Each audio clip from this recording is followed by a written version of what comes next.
Mais dites-moi, est-ce qu'il y aurait quand même au moins une bonne nouvelle dans toutes ces actualités?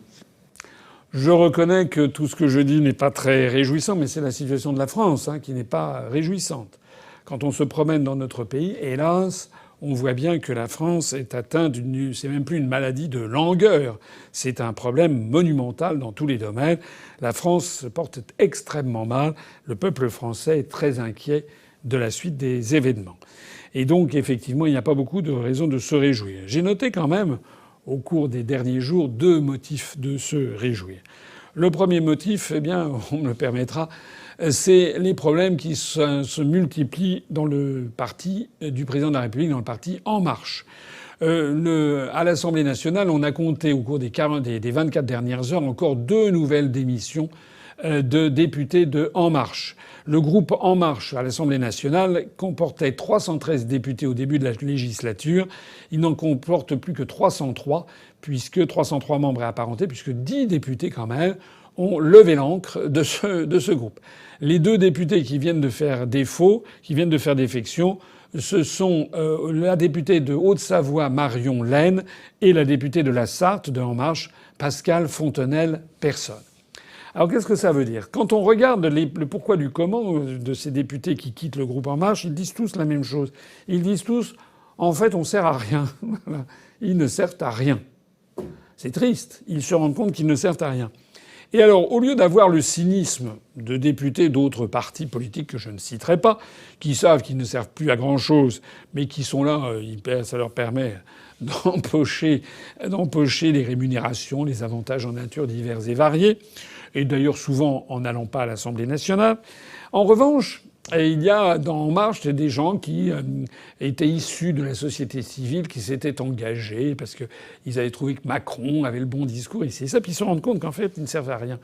Ils disent, ils protestent. Je crois que c'est Madame Pascale Fontenelle-Personne qui a laissé une espèce de communiqué de presse à l'AFP qui expliquait pourquoi elle quittait En Marche, en disant que c'était terriblement décevant, qu'elle avait participé à des quantités de groupes de travail, puis en fait, il se passait jamais rien.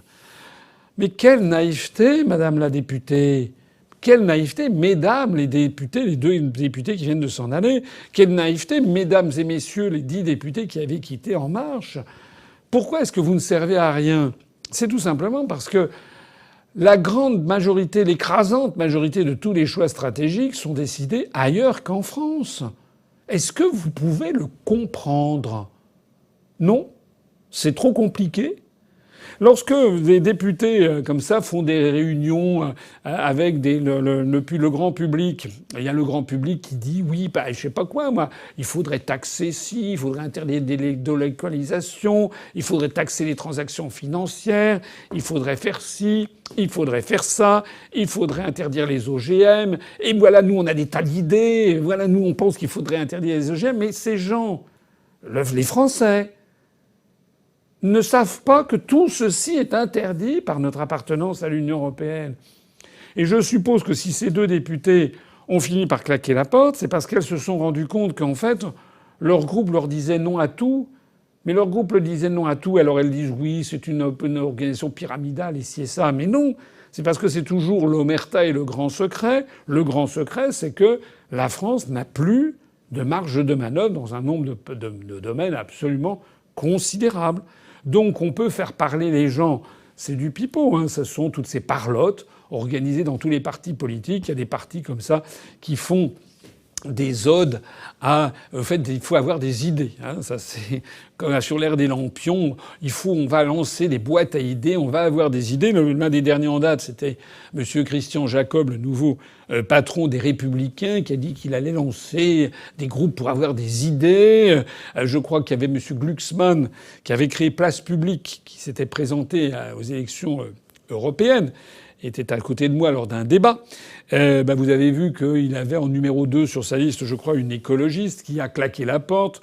Place Publique vient d'exploser. Il n'y a plus personne là-dedans parce que les gens qui vont dans ces partis politiques, qui ne refusent de comprendre ce que j'explique depuis plus de 12 ans, qui ne s'intéressent pas à nos analyses, qui croient que la France est un pays souverain et que l'Union européenne, ça serait un truc absolument formidable, super gentil, bisounours et tout, qui n'aurait aucun impact sur notre vie quotidienne et qu'on serait libre de mener les politiques que l'on veut, ces gens-là, et bien d'un seul coup découvrent qu'ils n'auront en fait plus aucun pouvoir.